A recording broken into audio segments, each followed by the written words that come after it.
In nursing school, I remember spiritual care feeling like a very abstract concept. It was hard to grasp, difficult to understand, and really intimidating to try to execute. And looking back, I can think about a few examples of things that helped make this abstract concept click for me. So one of them was a casual conversation that we had with one of our professors. My class, we were in lecture, and I think that our professor was kind of just reviewing the requirements for our care plans, and somehow my class's frustration with spiritual care came out, and one of my classmates asked something to the effect of, okay, we've heard about spiritual care, we've learned about it in lecture, there are, small sections in our texts, we've read articles to supplement, we know what's important, we hear about it all the time. How do we actually do it at the bedside? It felt weird and intrusive, and I remember our whole class being like, yeah, it's so awkward, how do we ask our patients this? It just feels weird, and they're not receptive. How do we do this?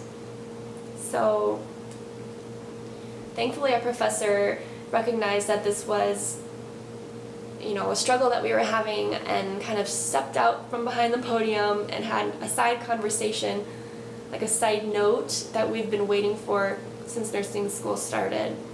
And what she did was she gave us, just kind of nonchalantly, a couple examples of conversation starters, just questions to ask your patients that would open up a line of communication that could kind of reveal something of their spirituality. And my class had never taken notes so quickly and in such unison before. We were just so hungry for this information, for this insider tip on how to provide spiritual care, or how to start assessing for what spiritual care needed to be provided without feeling awkward or intrusive. So the two questions that I remember she gave us, because I have notes on it, and tried to memorize them going into the hospital during clinicals, were, who's rooting for you at home?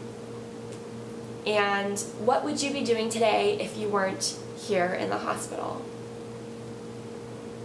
And it was such a relief to hear that we could have a conversation with our patients that revealed something of their spirituality, that didn't start out with asking them if they belong to a religious community.